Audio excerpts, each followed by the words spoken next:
د عامه روغتیا وزارت اړوند د 450 مسلکي خالي بستونو لپاره د آزاد سیالۍ له لارې ازموینه واخیستل شوه. یا د ازموینه د اداري اصلاحاتو او ملکي خدماتو ادارې له لوري په 12 بیلابیلو څانګو کې له 3515 یا په شرایطو برابرو کسانو څخه په الکترونیکي توګه واخیستل شوه.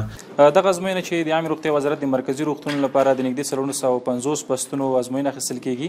په دغه کې د 3500 په شاوخوا کې داوطلبان چې دغه ازموینه ورکوي. البته په دغه کې ټول مسلکي بسونه چې نږدې په 15 بیلابیلو رشتو کې دي.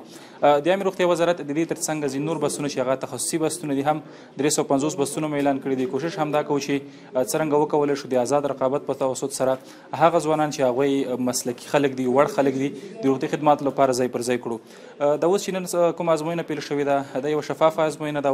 البته د اصلاحات ادارې په مرسته باندې الکترونیکي ازموینه ده. تقریبا 15 ورځې به ادامه ولري.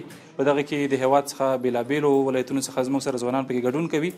کوشش مو هم دا ده چې نور کوم بسونه له موږ سره سږ کال 8500 بسونه دي، انشاءالله هغه هم د آزاد رقابت لارې اعلان شي او هغه ځوانان چې هغه پکې زموږ سره په ولایاتو کې او په مرکز کې هغوی استعدادونه لري، وړتیا لري، انشاءالله هغوی څخه ازموینه اخیستل کیږي. خواست ما است که امتحان به صورت شفاف صورت بگیره تا زمینه مساعد شود که کسانی که شایستگی و لیاقتش دارند در بست مذکور تعیین گردند تا مظهر خدمت به ملت شوند.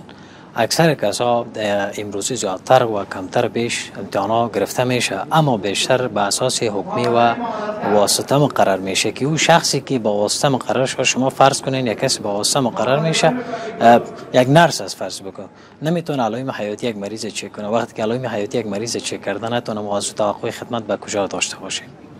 و خواهش ما از دولت دوباره است که همین صورتی که امروز نسبتاً تا فعل حال که ما دیدیم در امتحان هنوز شرکت نکردیم، شفافیت دیده میشه و همین شفافیت ادامه پیدا کنه تا از جوانایی که تحصیل میکنن، جوانایی که زحمت میکشن، باعث از این نشوه که اونا از کشور خارج شوند یا ما سرمایه ورزش خود از دست بدیم. در این بخشی که آمدیم امتحان میتیم انشالله که یک امتحان انشالله که شفاف باشه. از امارت اسلامی توقع می است که مثلا کسایی که لیاقت دارن، استعداد دارن، مونا استخدام شوند. د عامه روغتیا وزیر مولوی نور جلال جلالی ګډونوالو ته د وینا پر مهال روغتیا وزارت یو مسلکي وزارت یاد کړ او ویل د هیواد اوسیدونکو ته د معیاري روغتیايي خدماتونو وړاندې کول د اسلامي نظام او په ځانګړې توګه د روغتیا وزارت دنده ده او په همدې موخه هڅه کوو چې د دې وزارت اړوند ټولو مسلکي خالي بستونو لپاره د آزاد سیالۍ له لارې ازموینه واخیستل شي. 318 ولسوالیو کې چې کومې شفاخانې زموږ جوړیږي، دغه شفاخانو دپاره ډاکټر پکار دی، د هغې دپاره نرس پکار دی، د هغې دپاره قابله میډوایف د هغې ضرورت دی. دا به ټول مسلکي اشخاص او مسلکي پرسونل به د ازموینې د لارې نه راځي. اداره به په کادرونو باندې سمبالو، د واسطو نه به وباسو، په اهلیت او په وړتیا باندې به سمبالو. څوک چې اهل وي هغوی ته به اداره سپارو، هغوی ته به کار سپارو.